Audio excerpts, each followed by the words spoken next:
Shalom Haverim, nós tivemos no shiur passado o estudo denominado A Queda de Adão segundo o Midrash. Então nós estudamos como foi o primeiro pecado, estudamos que Hassatan, Satanás, ele se apoderou do corpo da serpente e ludibriou a mulher para que a mulher comesse do fruto proibido, o fruto da árvore do conhecimento do bem e do mal. Então a mulher comeu o fruto, cedendo à tentação da serpente, à tentação de Hassatan, e posteriormente a mulher deu aquele fruto e Adão, ele terminou comendo também daquele fruto. E nós vimos que o Eterno, pela infinitude de sua misericórdia, o Eterno perguntou a Adão, onde tu estás? E obviamente o Eterno sabia onde Adão estava, mas esta pergunta foi para que Adão se arrependesse, para que Adão fizesse techuvá, que ele reconhecesse o seu pecado e o confessasse perante o Eterno com um coração sincero e arrependido. Porém, Adão não fez isso. Adão, ele terminou culpando a mulher pelo pecado, por sua vez a mulher culpou a serpente, um ficou culpando o outro e não houve o verdadeiro arrependimento.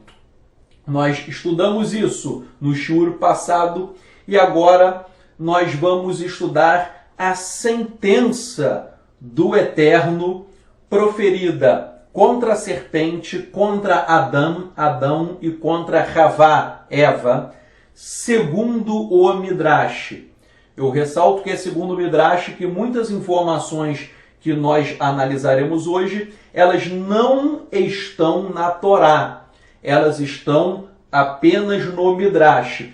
Obviamente eu não posso afirmar com toda a certeza se essas coisas são verídicas ou não, porque não estão na Torá. Não obstante, é muito importante estudar o Midrash, pois o Midrash nos dá muitas pistas acerca de alguns mistérios da Torá e nos dão algumas lições que nós devemos incorporá-las para as nossas vidas.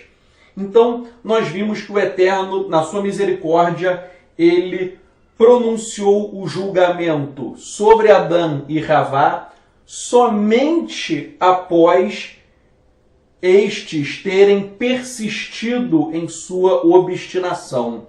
O homem e a mulher, eles não confessaram o seu pecado, eles não se arrependeram e por isso o Eterno vai proferir uma sentença contra eles. Interessante observar o seguinte, que o Eterno, ele deu uma chance para que o homem e a mulher se arrependessem. Porém, em relação à serpente, o Eterno não procedeu assim. O Eterno não deu esta chance para a serpente, que estava tomada por Hassatan, por Satanás, e o Midrash explica que a serpente não teve essa chance de arrependimento pela seguinte razão. Elohim, ele quis lançar diretamente uma maldição sobre a serpente, sem ouvir a sua defesa, sem dar direito de a serpente se defender. Por quê? Porque afirma o Midrash que a serpente é um ser perverso e que ela agiu com lábia. E afirma ainda o Midrash que os maus, os perversos, são ótimos oradores. E vejam que profundo. O Midrash diz que os maus, os perversos, são ótimos oradores. E disso nós extraímos que os falsos mestres, eles são especialistas em enganar as pessoas com as palavras. O que eu mais vejo na internet, em outros meios, são falsos mestres que eles se apresentam, mas eles ludibriam, eles enganam as pessoas porque eles têm uma oratória muito boa. Eles são estelionatários da fé, pois eles sabem usar as palavras para enganar, para ludibriar pessoas. Então, deste Midrash, nós aprendemos essa profunda lição. Hassatan, ele se apoderou da serpente e ele enganou a mulher com palavras. E da mesma forma, os falsos mestres de hoje e também do passado, eles sempre são assim. Eles sempre enganam com palavras. É impressionante, eu vou dar um exemplo aqui do Brasil, os políticos. Nós temos políticos que são corruptos, que desviam dinheiro público, que são pessoas terríveis. Mas quando você vê aquele corrupto, aquele político na televisão, ele fala de uma forma tão bonita, de uma forma tão enfática, de um modo tão contundente, que parece que é verdade tudo aquilo que ele está falando. Então, o político, ele fala e você, com tanta convicção, com tanta força, que você termina acreditando nele. Mas ele é um orador que está, na verdade, te enganando, tal como a serpente fez com a mulher. Então nós temos que ficar atentos e vigilantes com estes falsos mestres que capturam as pessoas por meio de palavras. E também temos que atentar para a técnica de Hassatan. Satanás, ele atua muito em nossos pensamentos. Às vezes, você está pensando algo que vem da sua própria mente. Porém, existem hipóteses em que os seus pensamentos não são seus. São pensamentos que foram introjetados em sua mente por meio de Hassatan. E Hassatan, ele é especialista em colocar o pronome eu na frente. Por exemplo, Hassatan diz para você o seguinte: eu quero isso. E daí, quando ele coloca o pronome eu, você pensa que é você que está querendo aquilo. Você pensa que esse eu é o seu ego, é a sua própria personalidade falando.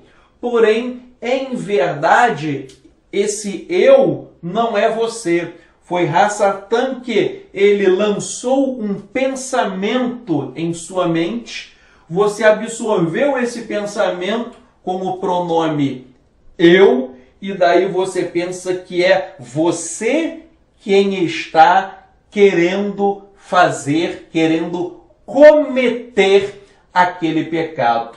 Você jura que quem quer cometer o pecado é você, mas na verdade aquilo ali é um pensamento lançado por Hassatan. É como se ele estivesse assoprando em seus ouvidos alguns pensamentos, algumas palavras. Existem muitos desenhos animados que eles mostram o ser humano e um anjinho, um anjo falando em um ouvido e um demônio falando em um outro ouvido. Então isso acontece com todas as pessoas. Existe uma voz de um anjo, na verdade a voz do Eterno, tentando se comunicar com você. E obviamente, se você abrir o seu coração, a voz do Eterno ela irá penetrar dentro da sua alma. E do outro lado existe uma voz de Hassatan, de Satanás. Se você for uma pessoa carnal, ímpia, que dá brecha para a sua carne, você terminará captando a voz de Hassatan, de Satanás.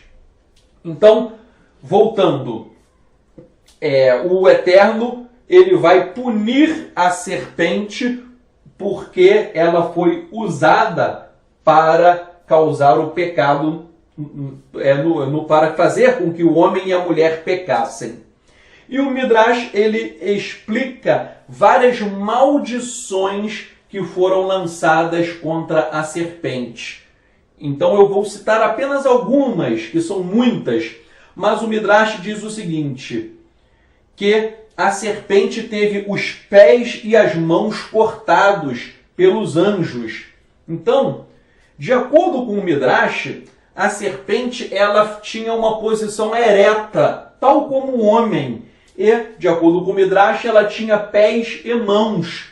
Ela não rastejava. Tanto é que você pode ler na Torá, que a Torá fala que a serpente passou a rastejar depois de o Eterno tê-la punido. Então, a serpente ela não rastejava. Isso até mesmo na Torá você percebe que o fato de a serpente rastejar, isso vem como uma punição do Eterno. E o Midrash então explica que originariamente em pé, ela tinha pés e mãos, e os pés e as mãos foram cortados para que ela tombasse no solo e passasse a rastejar. Obviamente, meus amigos, Haverim, eu não posso dizer se isso era ou não era assim. Eu estou dizendo, isso é um Midrash, mas eu não tenho como bater o martelo e afirmar. Eu estou narrando isso apenas a título de curiosidade. Mas estabelecer isso como uma verdade irrefutável, é óbvio que eu não posso fazer isso. Mas eu estou apenas ilustrando o que diz o Midrash. Então, primeira sentença, primeira maldição que o Eterno lançou contra a serpente foi cortar os seus pés e as suas mãos. Outra maldição é que a partir daí a serpente iria rastejar sob o pó da terra. Antes ela era ereta e agora ela seria um ser rastejante. Outra maldição, a serpente ela teria um terrível sofrimento na mudança da pele. Nós sabemos que a serpente, ela troca de pele e isso causa muita dor. Isso é biologia, uma mudança de pele, isso causa uma dor. E esse sofrimento, diz o Midrash, que ele decorre da punição do Eterno. Uma outra maldição é que o Eterno colocou uma inimizade entre a serpente e o homem. O homem não gosta de serpente, não gosta de cobra. Tanto é que o instinto natural do ser humano, quando ele vê uma cobra, ou ele corre de medo, ou ele mata. O homem do campo, ele vai e ele mata a serpente. Por quê? Porque a serpente é um ser que causa repugnância. É um ser que o homem considera a serpente como inimiga. Tanto é assim que o homem do campo, quando ele está andando, se ele não perceber, ele pode ser mordido por aquela cobra. Então ele vai e mata. Então há uma inimizade. É um animal que é considerado nocivo para o ser humano. E um outro julgamento, uma outra sentença em relação à serpente é a seguinte, que no mundo vindouro, no Olam Rabá, onde todos os seres vivos serão benditos, serão abençoados, todos os seres serão abençoados, mas a serpente continuará sendo maldita. Ela continuará sendo maldita por ter causado o pecado do homem e da mulher. E explica o Midrash ainda o seguinte, que além destas maldições, o Eterno disse à serpente, eu te criei para ser o rei de todos os animais e de todo o gado, mas não foi suficiente para ti. Por isso tu serás maldita mais que todo o gado e mais que todas as feras selvagens. Eu te criei em posição ereta, mas não foi suficiente para ti. Por isso caminharás sobre o teu ventre. Eu te criei para que comesses do mesmo alimento que o homem, mas não foi suficiente para ti, por isso comerás poeira todos os dias da tua vida. Então, o Midrash aqui ele está dizendo, né, todo mundo diz que o leão ele é o rei da selva, né? Nós aprendemos isso desde criança, que o leão é o rei da selva, mas o Midrash diz que originariamente quem seria o rei de todos os animais, o rei seria a serpente. A serpente ela era ereta, tinha braços e mãos, tal como o homem, mas aí ela perdeu esse posto de o rei de todos os animais. Então ela deixou de ser assim. E um outro castigo em relação à serpente foi a morte. A serpente foi usada por Hassatan e foi a causa da morte do homem. E por essa razão, o primeiro ser a experimentar a morte foi a serpente. Então, Adão e Eva, eles continuaram vivendo muitos anos e depois morreram. Mas a serpente, ela morreu primeiro. Então, ela sofreu uma punição mais severa. O homem e a mulher demoraram a morrer e a serpente, ela morreu primeiramente como punição. E o Midrash, ele fala ainda o seguinte, que nos últimos tempos, quando finalmente vier o Mashiach, todos serão curados e salvos, grandes e pequenos. Contudo, no caso da serpente, Elohim disse, comerás poeira todos os dias da tua vida. Isto alude ao fato de que a serpente permanecerá assim até na era messiânica. O mesmo acontece ao caluniador. Jamais será curado e salvo, a não ser que se arrependa completamente. Então, isso vale a pena frisar o seguinte, na era messiânica, todos os tzadikim, todos os justos, serão benditos, abençoados, inclusive todos os animais. Hoje em dia os animais sofrem muito e nós sabemos que na era messiânica acabará o sofrimento, a dor dos animais. Porém, a serpente ela continuará rastejando, ela continuará sem braços e sem pernas, ela continuará rastejando como forma de punição. E o Midrash diz que isso ocorrerá na era messiânica, com a vinda do Mashiach, e na vinda do Mashiach, todos os tzadikim, todos os justos serão abençoados, mas os ímpios, eles sofrerão um juízo do Eterno. Isso nós sabemos que realmente será assim. O mundo vindouro será maravilhoso para os justos, mas, obviamente, os ímpios, eles receberão uma punição, um juízo do Eterno. E nós sabemos ainda que em Guiliana, em Apocalipse, está escrito que após o milênio, que é o reino milenar do Mashiach e Yeshua aqui na Terra, após esse milênio, nós sabemos que Hassatan ele será solto, né? No milênio, Hassatan ele será preso, acorrentado por 1000 anos. O milênio. Depois do milênio, ele será solto e ele sai para enganar as nações, para enganar as pessoas, e então ele sofrerá a condenação definitiva. E Hassatan ele será lançado no lago de fogo e de enxofre. Então haverá, após o milênio, o julgamento definitivo de Hassatan.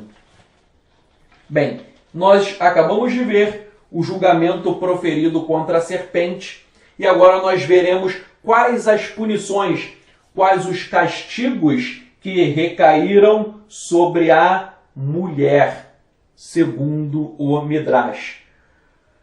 Os efeitos da punição sobre a mulher são bem visíveis até nos dias de hoje, pois a mulher ela tem sofrimentos no campo físico, espiritual e social. Então, vejamos os castigos que foram lançados contra a mulher, segundo o Midrash. Primeiro, as mulheres têm desconforto nas menstruações que lhe ocorrem todos os meses. Então, mulher, eu sei que o período menstrual é duro, né? Eu fico com pena de mulheres, da minha esposa, de muitas mulheres que sofrem, e isso é uma consequência do pecado de Ravá da mulher. Vocês, mulheres, carregam, infelizmente, essas dores, o desconforto na menstruação por conta do pecado de Ravá. Segundo castigo, após a mulher ter a primeira relação sexual, né, ela sangra e ela se torna nidá. Nós sabemos que a mulher no período de nidá, no período menstrual, ela tem que se separar do homem, de acordo com a Torá. Então, essa separação da mulher e do homem no período de nidá, no período menstrual, em que as relações sexuais são proibidas pela Torá, isso é uma punição. Ou seja, se não tivesse ocorrido o pecado, as mulheres não teriam menstruação. Repito, se não houvesse pecado, você, mulher, não iria sofrer nenhuma dor de menstruação e você não haveria o período de nidá, ou seja, homem e mulher poderiam ter relações sexuais todos os dias de forma prazerosa, sem que a mulher precisasse entrar no período de nidá. Outro castigo em relação à mulher foi o seguinte: a mulher foi incumbida a missão de educar os próprios filhos. E isto é uma tarefa pesada, atribulativa e que exige uma constante renúncia de si mesma. E foi somente em consequência do castigo de Ravá, de Eva, que as mulheres passaram a ter fadiga para criar e educar os filhos. Então, quem tem o dever de educar os filhos é a mulher.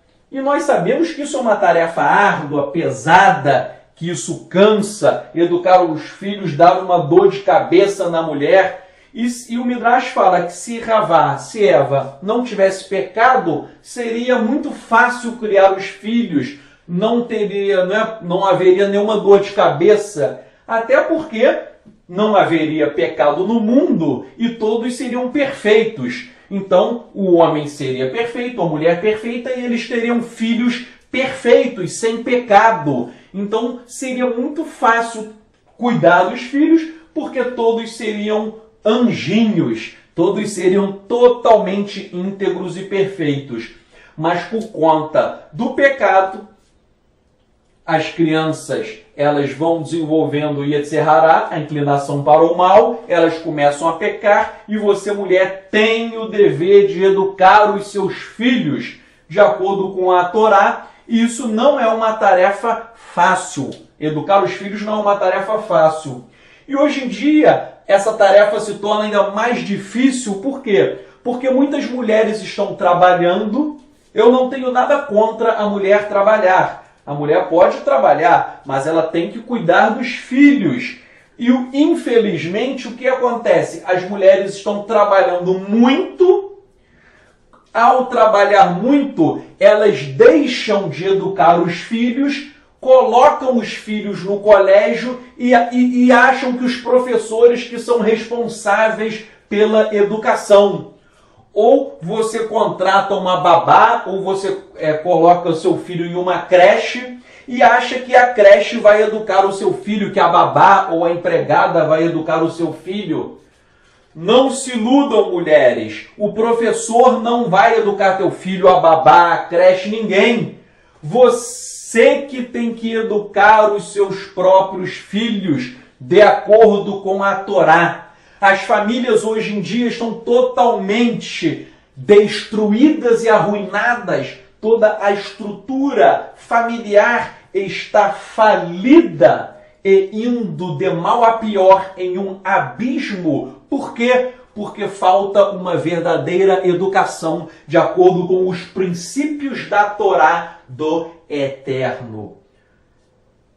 Insta a repetir. Você lança seus filhos no colégio e não quer nem saber. Colégio, hoje em dia, ainda mais com essas cartilhas do governo, os colégios ensinam homossexualismo, os colégios ensinam o ateísmo. Seu filho vai estudar biologia no colégio e vão ensinar que o mundo foi criado em uma explosão, que o Eterno não criou nada. Então os colégios ensinam ateísmo, ensinam homossexualismo, ensinam depravação sexual, ensinam valores totalmente apodrecidos em uma sociedade que jaz insana e destituída de valores moralmente elevados. Se você não educar os seus filhos, saiba que eles irão para um caminho mau. Então, mulher, eu sei que é difícil educar, mas essa tarefa compete a você. E é claro que o homem também tem que ajudar. Bem, uma outra característica, as gestações da mulher causam mal-estar e angústia. Então, quando a mulher fica grávida, ela sente dores. Isso também é uma consequência do pecado.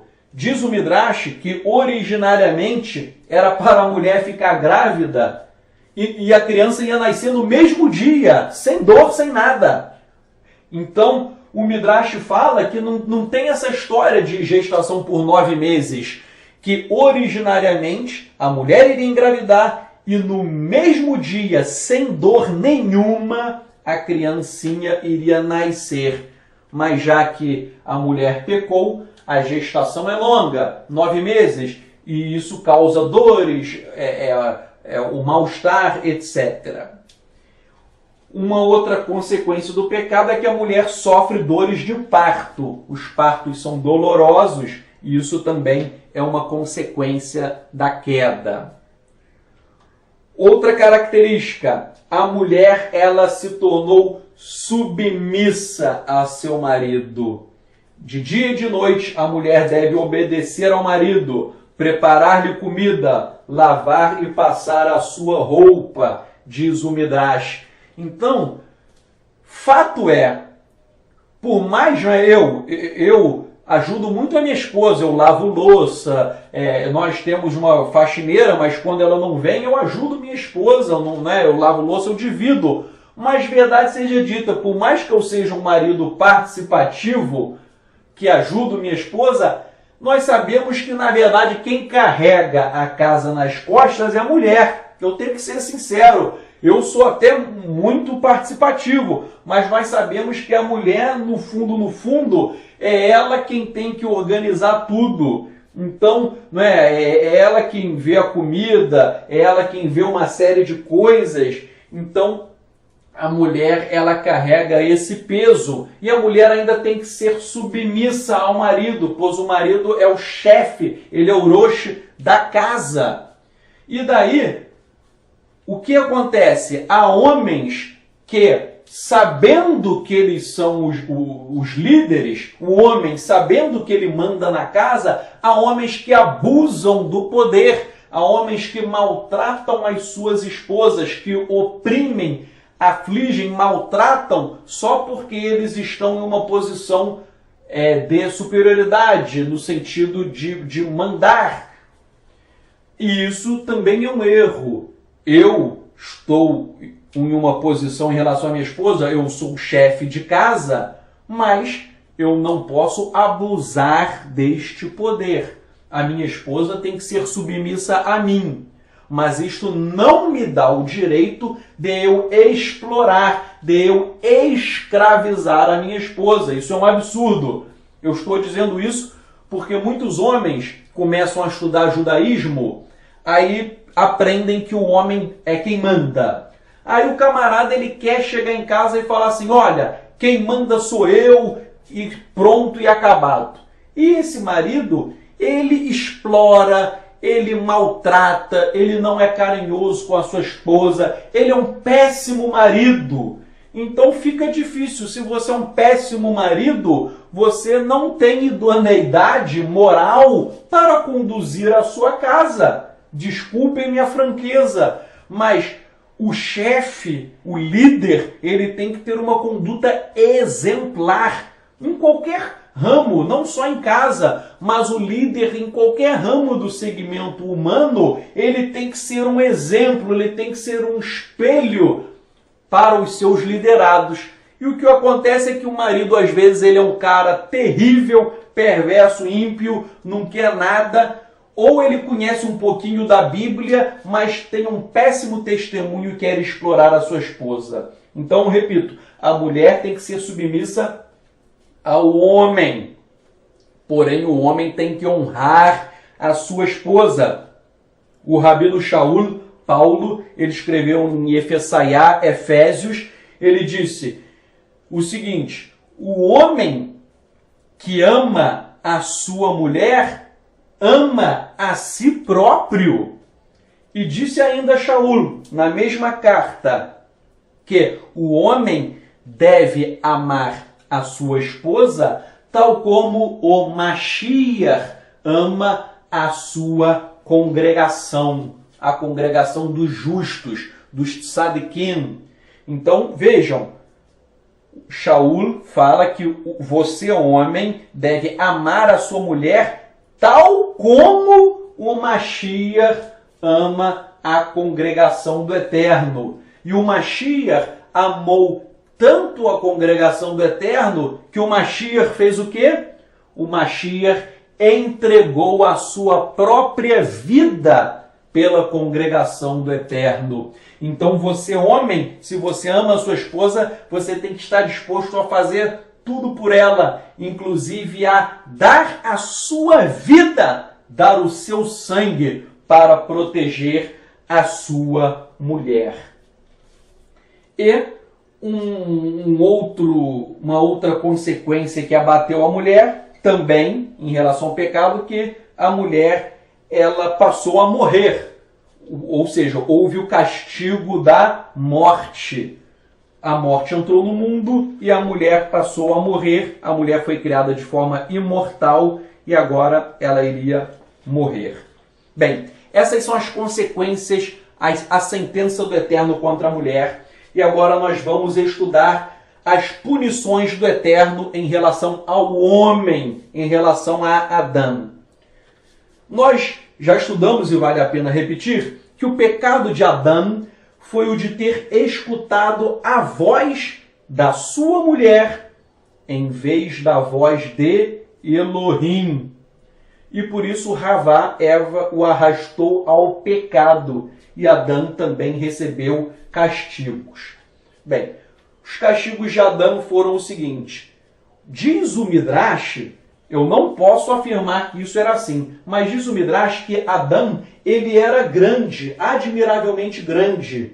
Ele era muito alto e após ter transgredido o mandamento do Eterno, ele recebeu uma diminuição, uma redução de sua estatura. Então, Adão, ele era um gigante e ele diminuiu de tamanho. Vejam, isso não está na Torá, mas consta no Midrash. Se isso ocorreu ou não, eu não posso afirmar. Agora, uma coisa nós sabemos, que a Torá fala que existiram gigantes.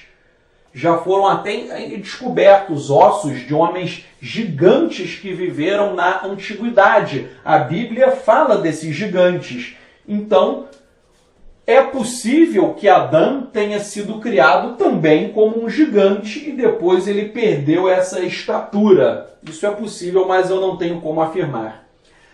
A outra punição contra Adão é que a terra começou a produzir espinhos e cardos. Ou seja, o homem tinha que trabalhar na agricultura e com espinhos e cardos, obviamente, o trabalho ele ficou penoso. O trabalho, você com espinhos e cardos, você termina se machucando, se ferindo ao trabalhar. Então o trabalho ele se tornou muito penoso. E um corolário disso, uma outra punição que está atrelada a isso, é que para trabalhar, não é, a fadiga começou a tomar o homem. O homem passou a ter fadiga ao procurar o seu alimento. Para se manter, para a sua sobrevivência, o homem precisa trabalhar, e precisa trabalhar de forma dura. Então, nós sabemos, né? Eu trabalho, todo mundo que trabalha sabe que trabalho não é lazer. Trabalho, por mais que você goste do seu trabalho, eu amo, eu gosto do meu trabalho, mas o trabalho é algo duro, é algo que exige, que consome você, que causa fadiga, cansaço. Então, isso é uma punição que recaiu sobre o homem.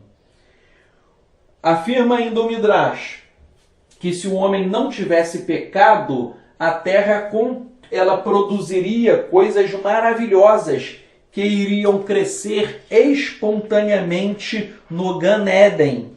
Então, de acordo com o Midrash, antes da queda, o homem não precisava ficar trabalhando, as coisas cresciam naturalmente e bastava o homem pegar o fruto e comer. Então tudo crescia de forma espontânea, sem nenhuma forma de trabalho. Mas agora não. Após o pecado, o homem ele terá que trabalhar. Né? O agricultor, ele tem que plantar, ele tem que colher. As coisas não crescem, não brotam do nada. É preciso um trabalho humano e um trabalho duro. Outra punição. Quando Adão foi criado, diz o Midrash que ele era belo e puro e que as criaturas da terra ficavam admiradas com a sua beleza. Mas quando Adão cometeu o pecado, a beleza lhe foi tirada. Então, e o Midrash ainda diz que a diferença em relação ao estado antes do pecado era como a que existe entre um ser humano e uma formiga. Então o Midrash está dizendo o seguinte: Adão, o homem, ele era muito bonito, ele era muito belo. Os animais, diz o Midrash, que eles nem conseguiam olhar para Adão, que eles ficavam maravilhados com a sua beleza, e agora o homem perdeu essa beleza. E isso é uma coisa até interessante. Por quê? Porque antes do pecado, o homem estava cheio da presença do Eterno. O homem possuía uma comunhão íntima e profunda, profícua com o Eterno. Razão pela qual eu creio que o homem realmente era muito bonito. Porque aquela pessoa que é totalmente perfeita, o Eterno criou Adão de forma perfeita. Adão ele era perfeito, então a beleza dele era exuberante. Não só uma beleza física, mas também uma beleza espiritual, uma beleza interior, uma beleza porque ele foi criado à imagem e à semelhança do Eterno. Mas quando Adão peca, o pecado faz uma separação entre ele e Elohim. O pecado separa o homem do Eterno. E ao fazer essa separação, a beleza espiritual de Adão desaparece. E a consequência do desaparecimento da beleza espiritual é o desaparecimento da beleza física. E isso acontece com todos nós. Não é? Nós nascemos bonitinhos, não é?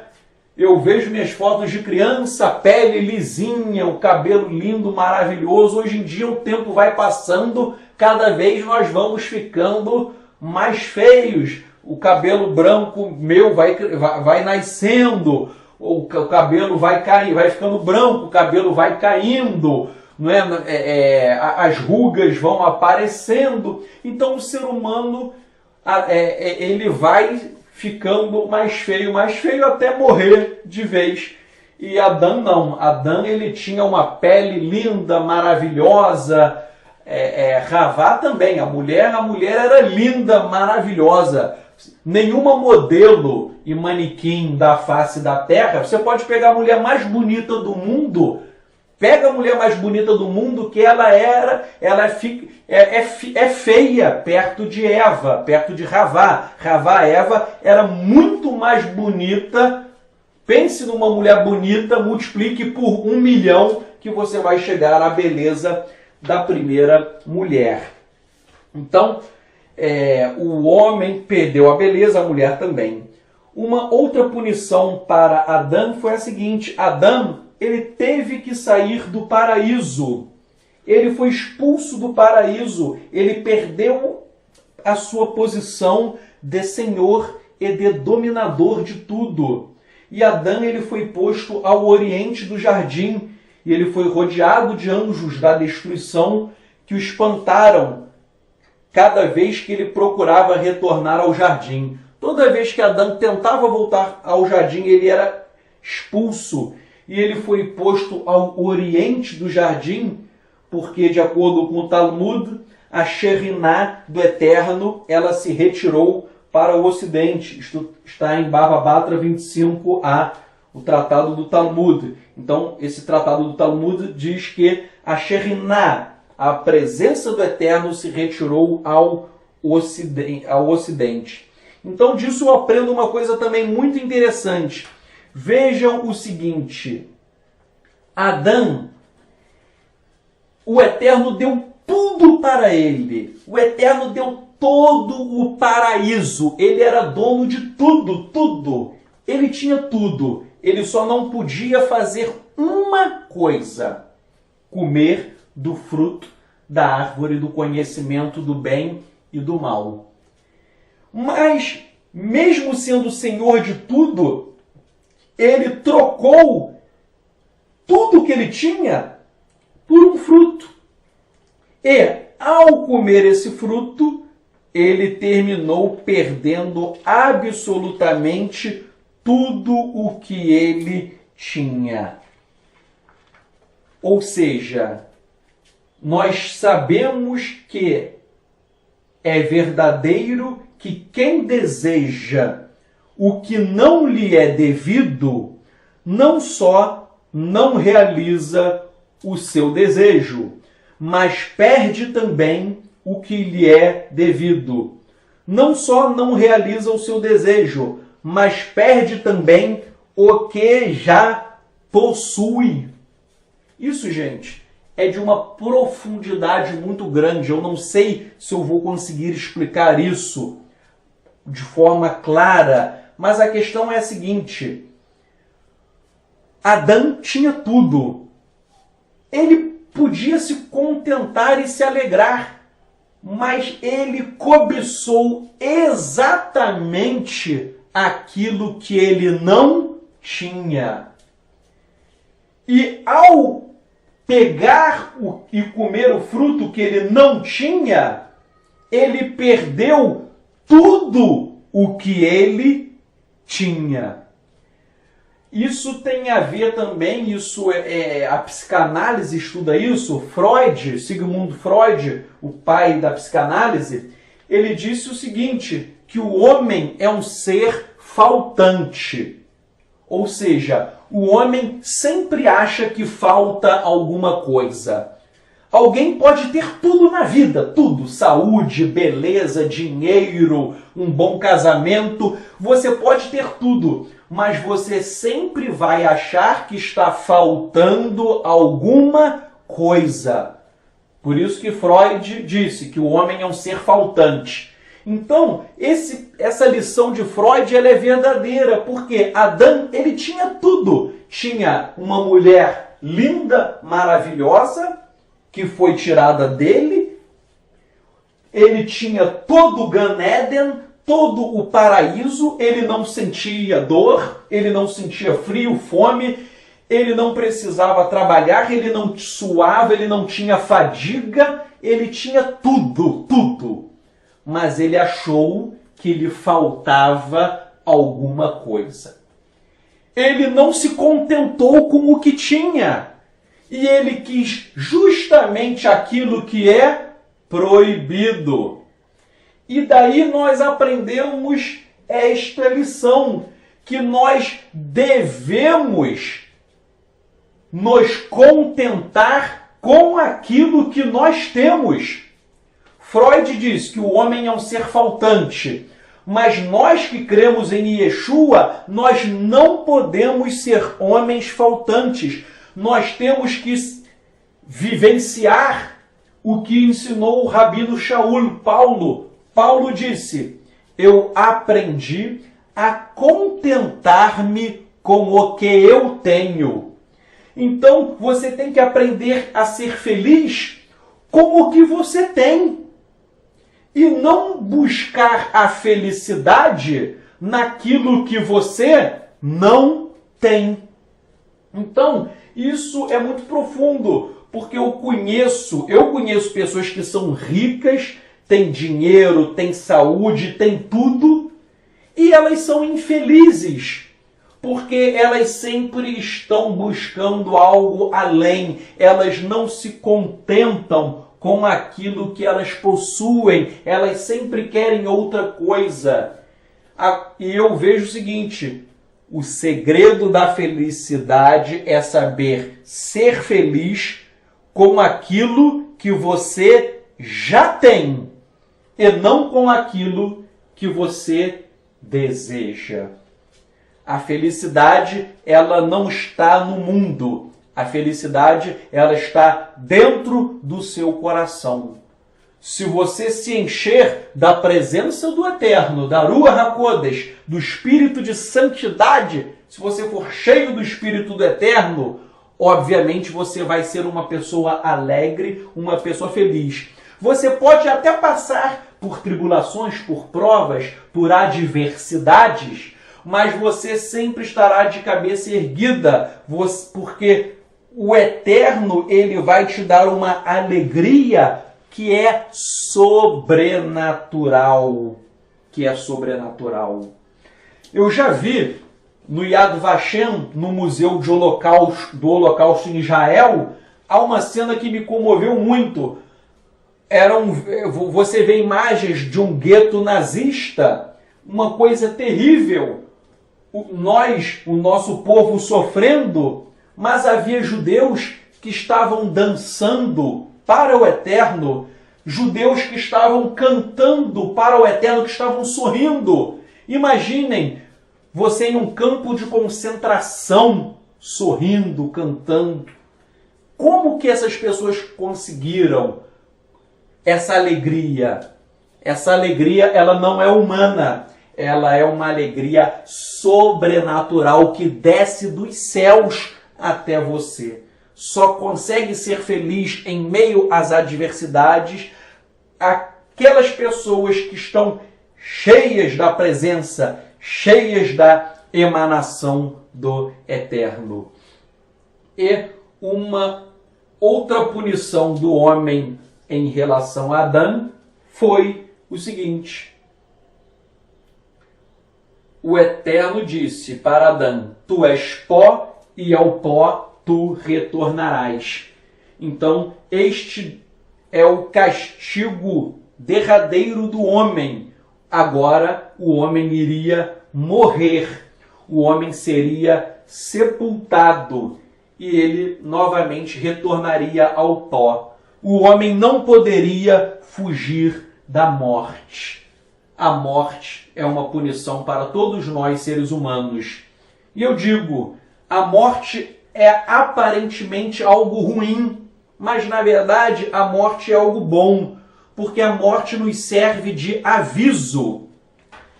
Pensem comigo, se não houvesse morte, os ímpios, eles ficariam impunes. Imaginem se até hoje Adolf Hitler estivesse vivo.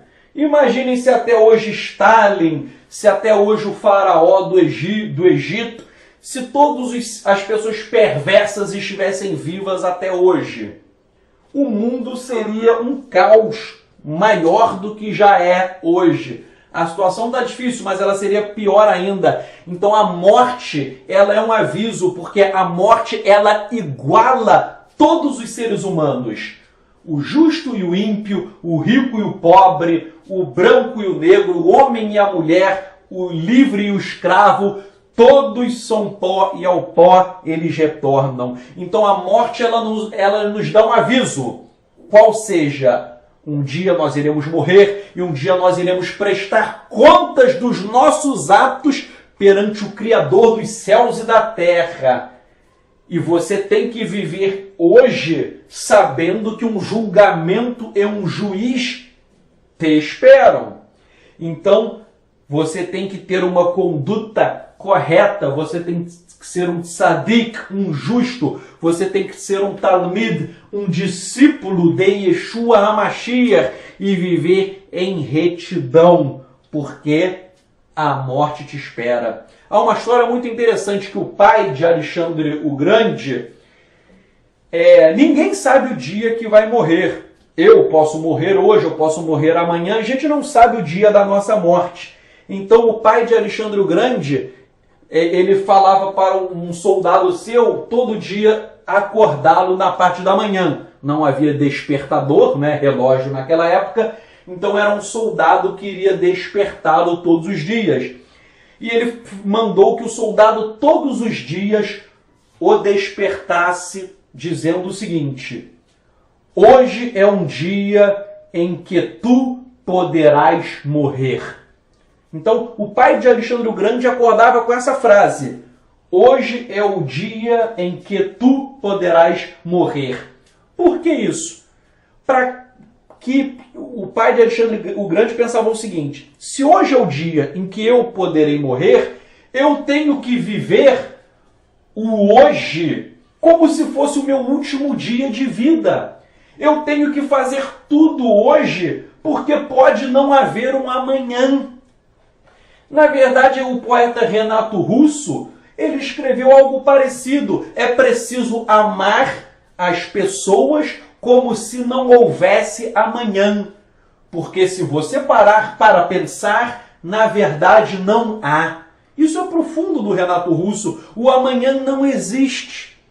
Você tem que viver o hoje. Hoje pode ser o seu último dia na face da terra. E daí eu te pergunto, como que você vai se apresentar perante o Eterno se ele te chamar hoje? Se você morrer hoje, você está pronto para se encontrar com o seu Criador? Então nós temos que viver cada dia pensando: hoje pode ser o último dia da minha existência, razão pela qual eu terei uma vida com propósitos, eu vou ter uma vida digna, uma vida sem o Eterno. Repito, uma vida sem o Eterno não é uma vida digna de ser vivida. Viva com o Eterno. Todos nós um dia iremos morrer. E por fim, o Midrash ainda fala que houve maldições sobre a terra. A terra foi amaldiçoada, porque do pecado em diante a terra precisava de chuva para ser regada e dar os seus frutos. Muitas vezes os frutos não crescem na terra. Muitas vezes o grão ele é atingido pela tempestade, pelo mofo, por uma praga e a colheita não vem. Existem vermes nocivos que danificam a terra, a agricultura. Existem árvores que são estéreis. Às vezes a colheita ela não é boa. Ou seja, a terra muitas vezes ela não dá o que o homem espera. Então, maldições foram lançadas também sobre a terra. Então nós estamos encerrando esse shiur e depois em um outro shiur, em uma outra aula, nós iremos continuar estudando o que aconteceu com Adão e Havá a partir daí. Eles pecaram, foi a nossa primeira aula. Na aula de hoje, eles foram sentenciados pelo Eterno. E na próxima aula, no próximo shiur, nós vamos ver, a partir da sentença do Eterno contra o homem e a mulher, o que aconteceu com eles, como foi a vida de Adão e Havá, segundo o Midrash. E daí nós vamos estudar coisas muito interessantes. Vamos fazer uma tefilar uma oração. Eterno, como nós acabamos de estudar, hoje pode ser o último dia de nossas vidas. Nós não sabemos, ó Eterno, quando Tu irás nos chamar. Por isso que nós clamamos a Ti, ajuda-nos a viver cheio da Tua presença, cheio da Tua Shekhinah, que a emanação de Yeshua HaMashiach esteja sobre as nossas vidas. Eterno, que nós possamos nos apresentar íntegros e puros diante do Teu trono celestial. Ajuda-nos, ó Pai, a cumprirmos a Tua Torá. Ajuda-nos a testemunharmos Yeshua HaMashiach, que nós possamos levar a luz do mundo para aquelas pessoas que jazem em trevas espirituais. Eterno, ajuda-nos a dizer sim à Tua voz, a vencermos as tentações, as provações, que nós possamos ter uma existência digna, que é Te servir. O maior propósito da nossa existência é servir a Ti, ó Eterno, com todo o nosso coração, com toda a nossa alma e com toda a nossa força. Ajuda-nos a sermos filhos fiéis, filhos que sabem obedecer à vontade do Pai Celestial. Como disse Yeshua, nem todo aquele que diz Senhor, Senhor, entrará no reino dos céus, mas entrará no reino dos céus aquele que faz a vontade do Pai Celestial. Seu conosco, Eterno, ajuda-nos a sermos filhos obedientes. Nós oramos, nós te agradecemos, Bishem Yeshua HaMashiach, em nome de Yeshua HaMashiach. Amém.